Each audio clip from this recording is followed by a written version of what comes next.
contempler les archives.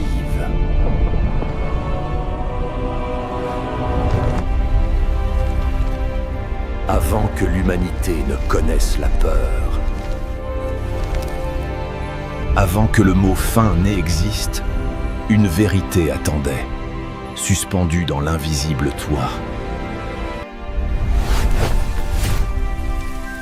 Le grand jour du jugement. Le jugement n'est pas pour un seul, mais pour tous. Avant même que l'humanité ne découvre la peur, avant même que le mot fin n'existe, avant que les nations n'aient abattu leurs empires, une vérité céleste planait dans l'invisible. Tout être humain, qu'il le veuille ou non, qu'il y croie ou non, sera un jour confronté à un moment que rien ne peut retarder, que personne ne peut contourner. Le grand jour du jugement. Un jour où les rois trembleront, où les athées cesseront de rire, où les hypocrites cesseront de jouer, où les secrets cesseront d'être secrets. Car ce jour n'a pas été inventé pour faire peur. Ce jour a été établi pour faire justice. Et dans ce jour, une question résonnera dans l'univers entier. Comment un homme peut-il être déclaré innocent devant un Dieu qui voit tout? Tu vis peut-être ta vie comme si personne ne regardait vraiment. Comme si tes larmes disparaissaient dans l'oubli. Comme si tes luttes étaient invisibles, tes victoires insignifiantes, tes péchés enterrés. Mais dans le ciel, rien n'est enterré. Tout est observé. Tout est consigné. Jean 12, 48 dit « La parole que j'ai annoncée, c'est elle qui le jugera au dernier jour. » Cela signifie que chaque vérité entendue, chaque appel ignoré, chaque lumière refusée sera rappelée. Pas pour t'humilier, mais pour te réveiller. Car ce jour-là, rien ne ressemblera à ce que ton imagination peut produire. L'Apocalypse dit « Et je vis les morts, grands et petits, debout devant le trône.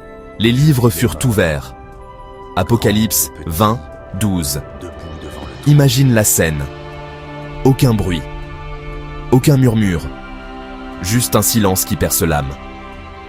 Des milliards d'êtres humains, de toutes les époques, de toutes les couleurs, de toutes les langues, alignés devant le même trône, sous le même regard. Un regard qui traverse, qui éclaire, qui déshabille l'âme comme un feu. Et toi, où seras-tu dans ce moment? Parce que ce moment n'est pas théorique. Ce moment est réel. Ce moment t'attend. Et c'est ici que tu dois rester concentré. Tout ce que tu vas entendre dans les prochaines minutes peut littéralement déterminer l'éternité de ton âme. Et si ce message commence déjà à toucher quelque chose en toi, arrête 2 secondes. Et abonne-toi maintenant. Parce que ce que tu découvres ici va transformer ta vision du monde spirituel et tu ne voudras jamais manquer les révélations qui arrivent. La Bible dit en Jean chapitre 3, verset 19 « La lumière est venue dans le monde, et les hommes ont préféré les ténèbres. » Tu comprends? Le jugement dernier n'est pas Dieu qui punit arbitrairement. Le jugement dernier est la conclusion d'un choix. La lumière n'accuse pas. C'est le refus de la lumière qui accuse. Voilà pourquoi Jésus a dit « Celui qui croit n'est pas jugé. » Jean chapitre 3, verset 18. Votre grâce m'atteint enfin. Voici le secret, le mystère, la clé que le monde ne comprend pas. On ne devient pas innocent le jour du jugement. On l'est déjà avant d'arriver. Le verdict n'est pas déclaré devant le trône. Il est scellé pendant ta vie. Le jugement n'est pas un procès pour déterminer ton sort. Le jugement est une proclamation publique de décisions déjà prises. Tu es en train de respirer. Tu es en train d'écouter ce message. Tu es encore dans le temps. Tu peux encore choisir. Tu peux encore changer. Mais viens plus près. Écoute bien. Être déclaré innocent n'est pas une question de performance. Tu ne vas pas gagner l'innocence par tes œuvres. Tu ne vas pas acheter ton salut par tes prières. Tu ne vas pas mériter l'éternité par ton comportement. La Bible dit « Il n'y a point de juste, pas même un seul. » Romains 3, 10. Mais elle dit aussi « Il n'y a donc maintenant aucune condamnation pour ceux qui sont en Jésus-Christ. » Romains 8, 1. Aucune. Zéro. Pas plus tard. Maintenant. L'innocence du jour du jugement ne se gagne pas. Elle se reçoit. Elle vient d'un échange. Un échange que l'univers n'a jamais compris. Un échange qui a fait trembler l'enfer. Un échange qui a coûté le sang du Fils de Dieu. Parce qu'au moment où Jésus est monté sur la croix, il a pris ton dossier. Chaque faute, chaque honte, chaque mensonge, chaque pensée secrète, chaque acte caché. Il a tout porté, tout absorbé, tout assumé. Quand il a dit « Tout est accompli », Jean 19, 30, ce n'était pas une poésie spirituelle. C'était un acte juridique, un acte judiciaire, une signature éternelle. Le ciel a entendu, l'enfer a tremblé, la justice divine a approuvé. L'agneau avait pris la place du coupable, pour que le coupable prenne la place de l'innocent. Après la croix, il existe deux types d'humains. Ceux qui arrivent au jugement avec leur propre justice, et ceux qui arrivent avec la justice de Christ. Les premiers trembleront. Les seconds seront déclarés innocents avant même d'ouvrir la bouche, parce que ce n'est plus eux que Dieu voit, c'est Christ en eux. Tu veux être innocent? Alors ne t'appuie pas sur toi-même. Appuie-toi sur celui qui n'a jamais chuté, jamais menti, jamais failli. Mais laisse-moi aller plus loin. Beaucoup pensent que le jugement est une salle froide, un tribunal distant, un moment de terreur. Pourtant Jésus dit « Celui qui écoute ma parole et qui croit ne vient point en jugement. » Jean 5, 24.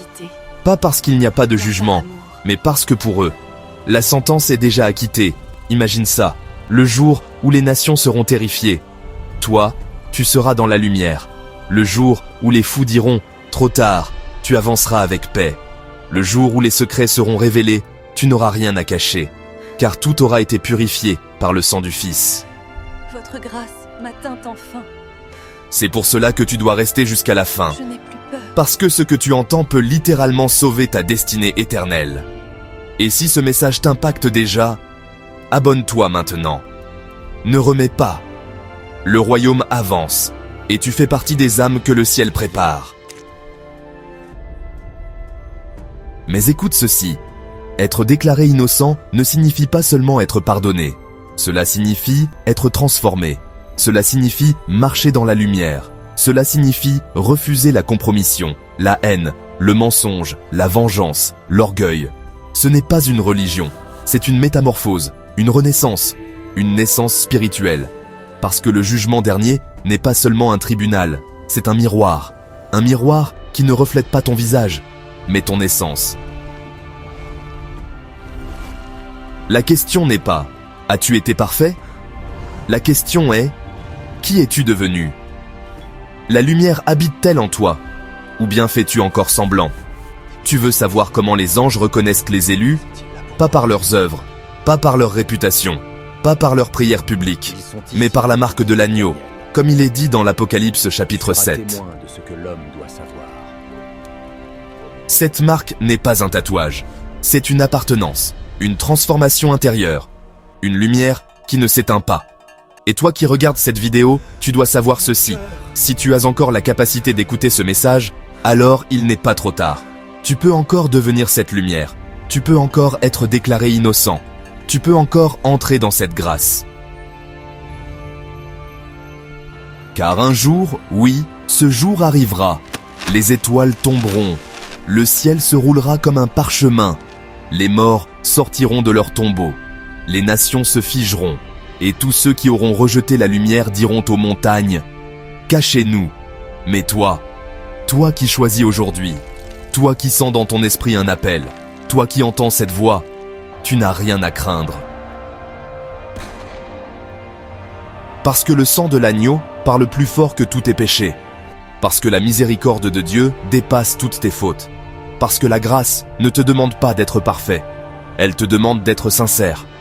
Et si tu es sincère aujourd'hui, écris en commentaire « Je choisis la lumière », partage cette vidéo, abonne-toi maintenant. Et marche avec assurance. Parce que le grand jour du jugement ne sera pas un jour de peur pour toi. Ce sera un jour de couronnement. Car ceux que Christ a déclarés innocents, personne, absolument personne, ne peut les condamner. Entrez dans la joie éternelle. Gloire éternelle, Hosanna, au plus haut.